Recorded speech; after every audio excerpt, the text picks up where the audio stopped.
And the daughter notices three small UFOs, bluish color, that were darting around in the field beside them. Once she noticed them, they immediately made a beeline for the vehicle as they were driving. And one of them went right across the windshield.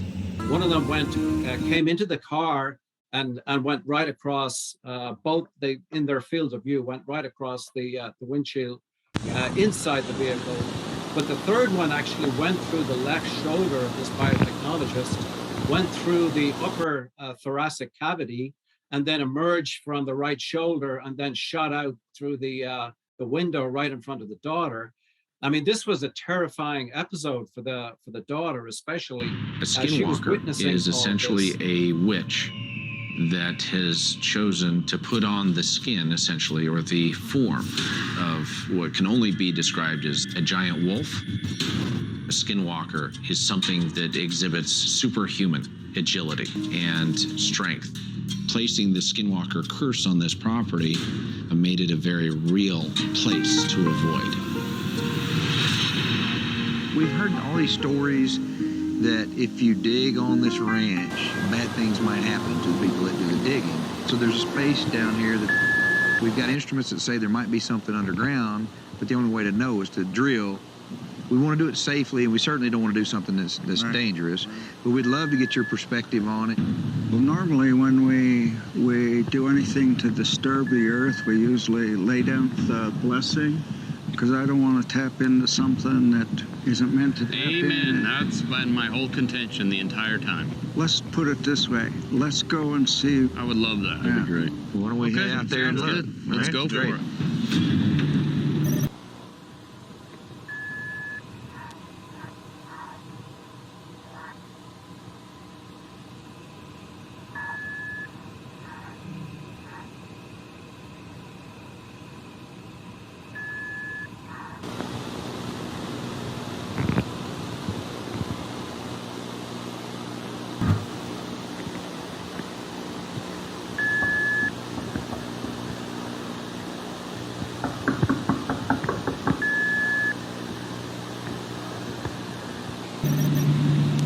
It's a vast property. How many acres? It's about 512 total. Yeah. Didn't realize it was that. You know, it goes quite a ways south. Larry Cesspooch performing a youth tribal blessing at the drill site might help calm the anxiety that some of the guys have about disturbing the ground on the range. And who knows, maybe it will really help keep us safe. There he is. Hello, brother. Nice to see you again. I've worked with this team to do everything we can think of to apply hard science in our investigations of the strange phenomena that keep happening at Homestead 2. We've tried ground-penetrating radar, laser scanning, LiDAR scanning, drilling, and even excavating. We've got no definitive answers. All I know is that when we poke this nest, weird things seem to happen. So I've decided to invite a special guest to see if his methods can help. Earl, I'm Eric Bard. Eric?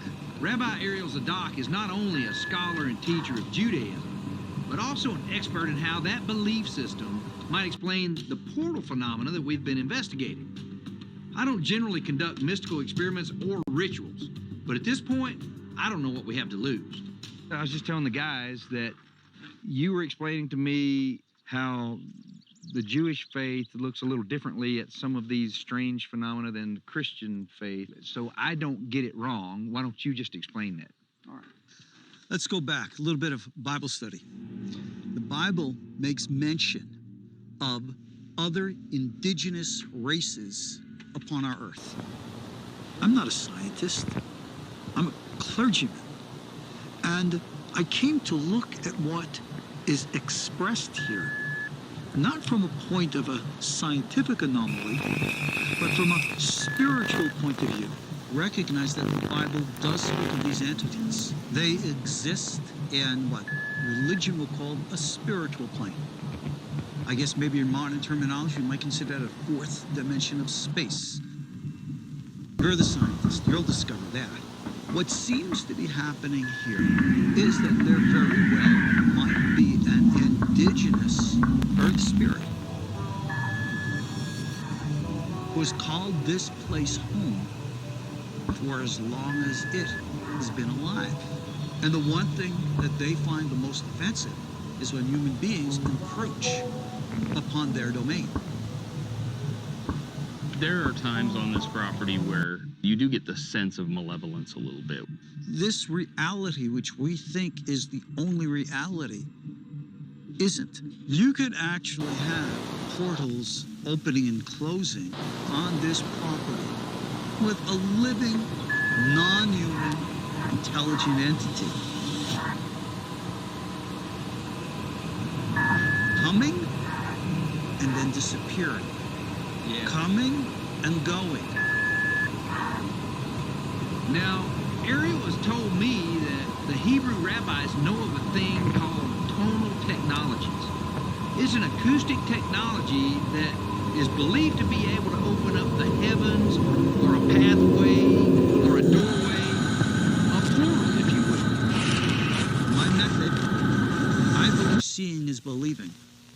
So what I believe to do is to teach others to see for themselves. So That's what it's all let's about. talk about how we're going to do that now. We are going to create a sacred place and do the traditional prayers for opening of the gates. We will specifically invite whatever is here, if it's willing, to communicate, to show some sign, because these entities are out. I already sense it. Holly, right there. Right there. Yeah, I see it. Where it was last time. Just went away. Dang it. Right in that guy.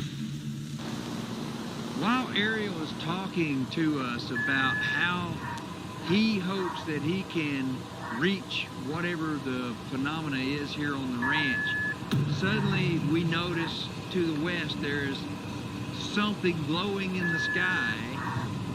Well, it's been popping up in that same spot that it always pops up. Did you see it? You saw it, right? I saw it. There it is again. It's Right back. there. There it is again. Right there. It's gone again. And it's in...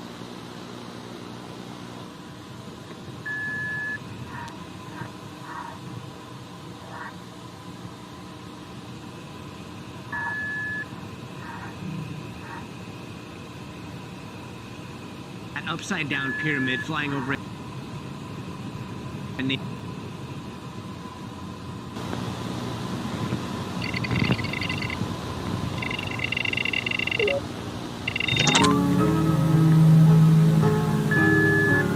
Why don't you explain to the people who are unacquainted what the hitchhiker effect is? We don't exactly know, and I think the hitchhiker effect should probably be plural, not just a singular form of the term, because there are many effects.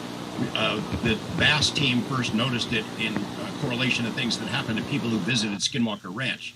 In particular, there were at least 5, maybe 6 intelligence officials who, during the OSAP program, overseen and funded by the Defense Intelligence Agency, these intelligence officials visited Skinwalker Ranch, had an encounter with something unusual, and then took something home.